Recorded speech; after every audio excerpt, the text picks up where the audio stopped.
There's a lot of great people on both sides. Lots of great people on both sides. I know Harry, he's a great person. He couldn't vote for me at the time. Now he can vote for me once he gets out. I love Snoop Deal Double G. Great person. So do you love Death Row Records? I love Death Row. I love Death. Excuse me.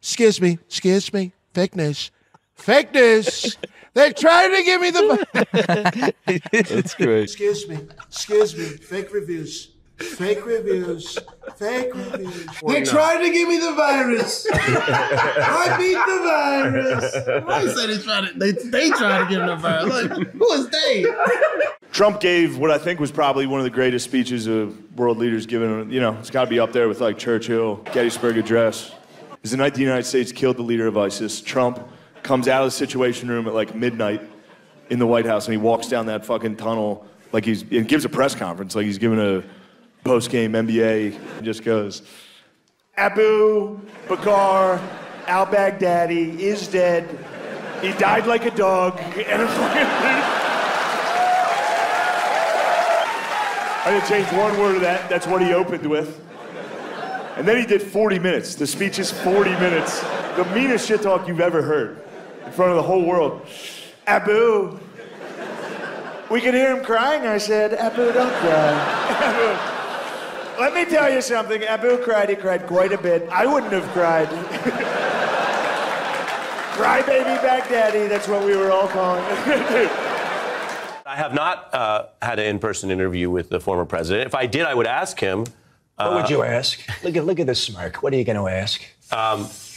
Did you know they were going to storm the Capitol, and does that make you a party to an insurrection? Excuse me. What? You see what he's doing? Do all these people watching, and what you're doing, it's so disgusting, and you know that, because there was no storming. There was no storming. Okay, a lot of people were saying we're going to send him home like a dog. We're going to send him home.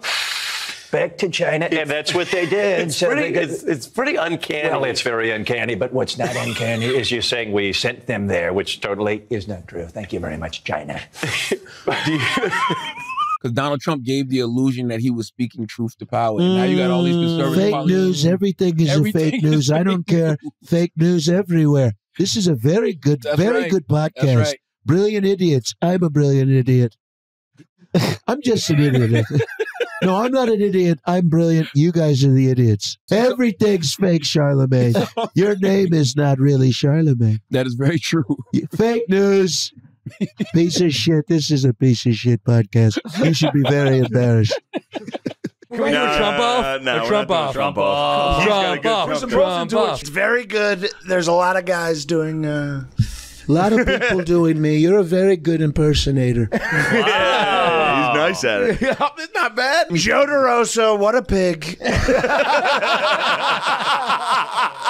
Disgusting pig. I would love to put the country on your shoulders, but Joe, it might slide off. I'm a very good comedian. I could be a comedian. Wow.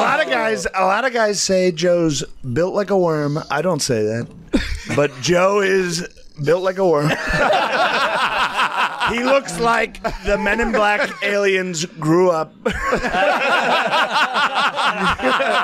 Mr. Trump, this leaked audio showed you saying, you know, I can't quite say it on live television, but basically, you said you wanted to grab them by the pussy. To Trump, 2 more minutes. The thing about the blacks is that they're killing each other. He hasn't released his tax returns, which means he's either not that rich, wrong, not that charitable, wrong, or he's never paid taxes in his life. Warmer. Siri, how do I kill ISIS? This is the BlackBerry. Big beautiful boobs and buildings, big beautiful boobs and buildings, big beautiful boobs and buildings. That's the same thing as Obamacare, and if you repeal it, 20 million people will lose their health insurance. I mean, people could die. Listen, sweetheart, I'm about to be president. We're all going to die. Next question. Your main job here is to go in rooms before me to make sure there's no static electricity. Don't go in there. It's not safe. Well done, Peter. Scooby-Doo. Scooby-Doo. Scooby-Doo. They call him Scooby-Doo. they call show Scooby-Doo. But Scooby doesn't do anything. Scooby is not involved. Half the time, Scooby's not even involved. He's just a bystander. It's one of the worst deals we've ever had. To call a show Scooby-Doo and then not deliver on Scooby-Doo, this is not a show about a dog sniffing its ass, okay? They should call the show Velma. Why don't they call the show Velma? Velma's the one doing everything. Fred and Daphne, they're just over there porking in the corner. They're not doing anything. They're making out being unhelpful, okay? Fred just drives. Fred's just the driver. He doesn't drive the plot, and he doesn't drive the mystery, and he doesn't solve the mystery. He just moves the van from place to place, A to B. And it's a very unhelpful thing. But in terms of Trump, I have to stand. Do you mind? Okay, sure. So when he stands like this. He's no center of gravity. That's why he's always leaning on people. So he leans like this, and then you have to accentuate the mouth. Bring the mouth forward, and then bring in the arms. This is the key. The arms. I'll now do the whole thing. We're doing so well, so unbelievable. Now, Michael, first off, individual one isn't me, okay? That's an individual, and he's one guy. He's one guy, we don't know who he is, and Michael was talking to him. I don't know who he is. I'll never know him. No matter how hard I stare into the mirror, I'll never know him. I'll never really know him. Melania says she knows him.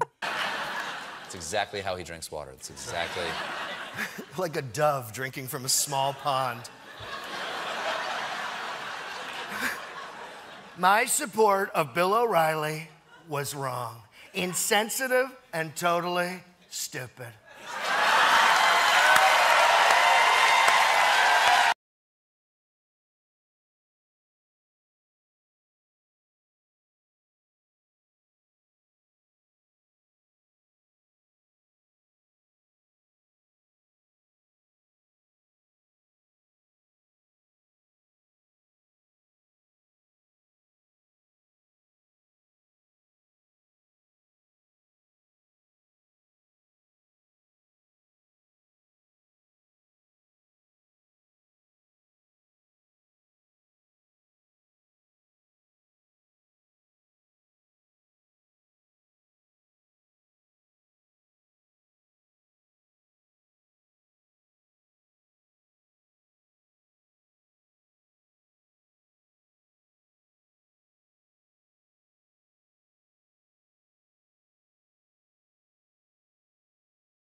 Giuliani into he's just a rag doll at this point, just a rag doll. He looks like a seal getting tossed around by an orca. It's awful, awful. And every time they do it, his eyes just get so big. I've never seen big eyes like that. The eyes are huge. And it was interesting, halfway through the sketch, he looks around and goes, is this funny? Is this good? Is everybody, it was on the Fox pregame at the time. He's like, is this good? And everybody, yes, Mr. Trump, fantastic, Mr. Trump, it was great, Mr. Trump. And I was like, wait.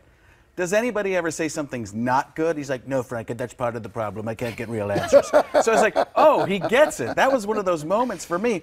But for Trump... He's an entertainer. Oh, yeah. And in the debates, you can't beat him in a debate. I talk about this in my act because he argues like a 5-year-old. It's impossible. They're like, Donald, you can't do that. Oh, yeah, well, you're a duty head. You're the stupidest stupid face I've ever seen in my entire life. And I've seen a lot of stupid people. Listen, the reason I'm beating everybody, I don't even have to look at anything. I can close my eyes and I'm actually seeing myself. It's an out-of-body experience where I'm actually inside my body twice. And it sounds weird, but it's actually happening right now. I can tell by the way. I'm not even going to have a sidekick. That's what I call the vice president, as a sidekick. I'm not going to have a sidekick. I'm just going to have a puppet hand, and it's going to be me. It's going to be puppet Donald Trump. It'll be tremendous, and we'll be talking to each other the entire time. What is it? Look at this guy. Great. Isn't he doing fantastic? I gotta say, you're doing a great job. In fact, I think this show just got better by about 2 billion%. In fact, they just told me, Donald, they just told me this very interesting. That now that I'm here, this is actually the best monologue in SNL history. Can you believe that? The hustle and grind, I carve my path. Each step forward, in aftermath. Dreams pulsate within. fueling my fire. With determination ablaze, I never tire. Day by day, I chase the gleam. In the labyrinth of life, I craft my scheme. I'll nurture my aspirations, let them thrive. In the symphony of ambition, I'll strive. Rise up and showcase your might. Show them what ain't funny, say us take flight. We'll scale the peaks, reach the zenith's height. Together we'll ascend, never falter, never slight. In the face of adversity, we stand tall. With grit and valor, we heed the call. No setback too great, no hurdle too steep. We're the architects of our destiny, the dreamers who leap. So let's rise, let's soar, let's defy the limits imposed. Reach for the sky, with unity as our strength and courage as our guide. We'll conquer the horizon, side by side. Pretty great. Yeah, that's pretty good. That's pretty good. Oh, yeah, look at this.